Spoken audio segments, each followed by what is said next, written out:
Hi everyone, this is part 2 of how many sets and exercises should you do in calisthenics and gymnastic strength training. Part 1 discussed about general strength training, and most of that literature derives from powerlifting and weightlifting. And whilst it is strength training indeed, but it doesn't have 100% transferability into our own bodyweight world. So today's video, which will be a little bit shorter, we will discuss the specific considerations to take into account when you program for a calisthenics or gymnastics ring strength training program. Jumping to the first consideration, overall absolute stress. Your lower body is stronger than the upper body, period. The hips are a stable joint built to produce and sustain much more force than your upper body. Look at your thigh, look at your arm. If you're a healthy individual, your thigh, even if you're not training legs, will be still much larger and thicker than your arm, okay? When you're doing air squats, when doing squats in general, you don't even include your body weight when you're doing the exercise. You're only including the 150 kilograms on your back. In which upper body exercise do you externally add load 150 kilogram weight? That's absurd, right? The lower body is much stronger than the upper body, and the amount of absolute stress in comparison to upper body exercises that you are able potentially to sustain is much larger. Hence, the amount of volume, weekly sets that you will do will go to the lower part of that range when you're walking lower body movements. When you're doing the planches, the handstand push-up, the front lever, you're still working only with your own body weight, which can be very challenging with some hard variation, don't get me wrong, but this is only the upper body, and the total tonnage lifted is still lower, so you can bump the overall weekly volume to that upper side that we talked about. I took this strength training volume range from yesterday, the 5 to 15 overall weekly sets. You can probably go to that upper end when you're working the upper body. And point 1B will be that you're not working that lower body, so you might be able to, well, you might be working the lower body, but at least you're not competing with it. It's not as important in gymnastic strength and bodyweight training as the upper body, so you can attribute that volume, which is, you have one body, one nervous system, you can attribute some volume that you would have been doing for the lower body, whether that being deadlift or squat, to the upper body now, since you're only devoting the heavy sets, the heavy workouts to it. Or you can do lower body, but you get the point. And second consideration, we have multiple patterns. We have so many patterns in the bodyweight strength training world, right? You have the vertical, the push, and the vertical pull, the one arm chin up, the chin up, weighted chin ups, the handstand push up, and you have the horizontal, the rows, the push ups, the dips, and we're not even talking about the straight arm patterns. What about the back lever, the front lever, the planches? We have so many patterns that you want to work, right? Just look at the program that I once did. Let's take that for example. This is a program I followed when I was an early intermediate. So I was doing straight arm, bent arm twice a week. I also had lower body training and core, but that's a different topic.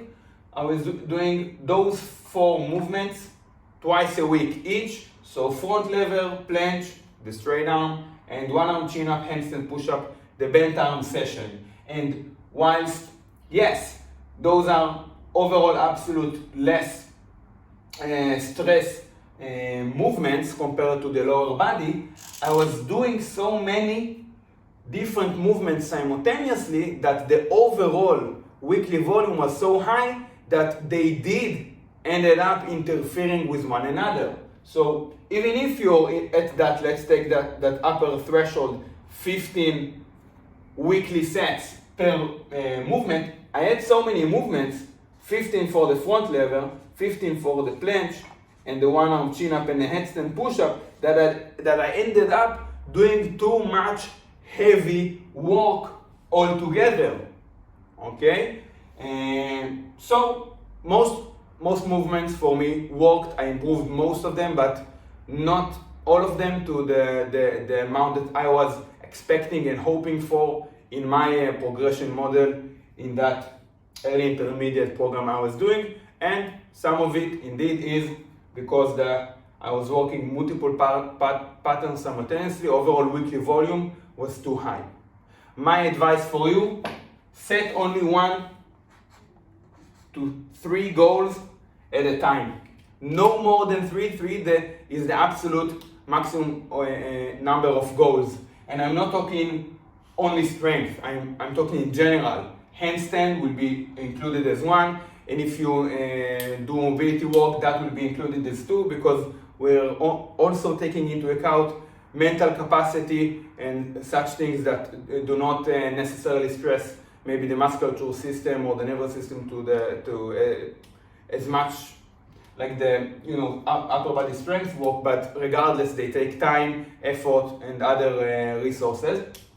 1 to 3 goals. Maybe as a beginner you will tend to lean towards the higher number, and as advanced, maybe if you're working against a very, very difficult goal of yours, maybe you will only focus on that.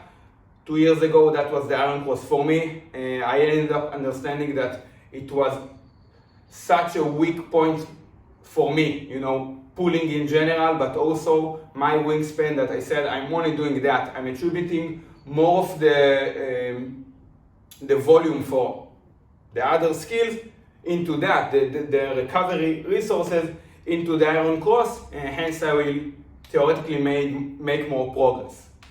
1 to 3 goals at a time, and you don't set another goal until you achieve the previous one. Okay, so all of them, let's take, so let's say we have 3 goals, front lever planche and 1 arm chin up. Say I achieved the 1 arm chin up, say you achieved it, good for you, congratulations, like Post Malone said. And you won't set another goal until you achieve the planche and the front lever. Say you achieve the front lever, again, good for you. Don't set another goal until you achieve the planche. Take your newly found recovery resources and devote them to that goal until you achieve that as well, and set the next goals. Next consideration to take into account, which also relates to the previous one, limiting factor. Again, let's take my current program for example.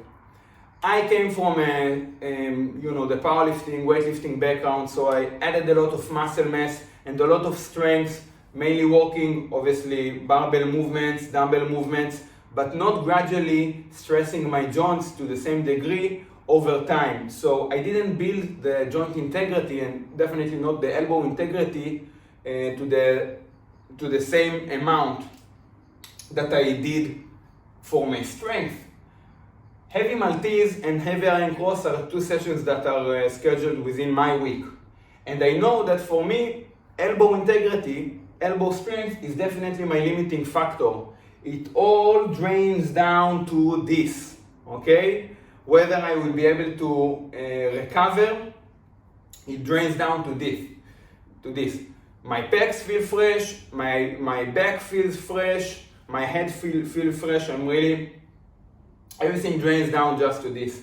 So I know that for certain, if my heavy Maltese session, if I push it too much, too heavy, it will most certainly influence negatively the next iron cross session, even if it's spread out wisely within that training week. So you have to know that limiting factor. Even if you only set 2 goals, planche and front lever, and even if you work within that overall weekly set number, let's say 15, if those 2 desired goals of yours both drain down to that same muscle group or mechanism, that same system, if they both stresses that same system as a limiting, and that system becomes the limiting factor, you may want to reconsider setting different goals or readjusting the overall training volume. Let's say when maybe my elbow has that's totally hypothetical, but let's say it has 20 sets, heavy sets to give within a week. Now for my Maltese and my iron cross, even though they are different patterns, iron cross is a pull and Maltese is a push. Iron cross is vertical and Maltese is horizontal, but they both drain down to the same limiting factor, the elbow, and the elbow has 20 sets to give. Now I have to, manage that consideration. That's a considerable factor within that training week. Let's take planche and front lever, for example. Front lever doesn't stresses the elbow as much, and it's a pulling exercise that stresses the latissimus dorsi to a significant degree, and planche works the antagonistic muscle groups, so they pair together just perfectly. Those are 2 goals to set that are very, very wise, and you can push them both forward very hard, very heavy, without them interfering one another, because rarely would you find that the limiting factor for them is overlapping. So, to sum things up, overall absolute stress in upper body is lower than potentially in the lower body training, hence we can do more overall weekly sets, and if you're not training the lower body at all, you have more recovery ability to train the upper body even further.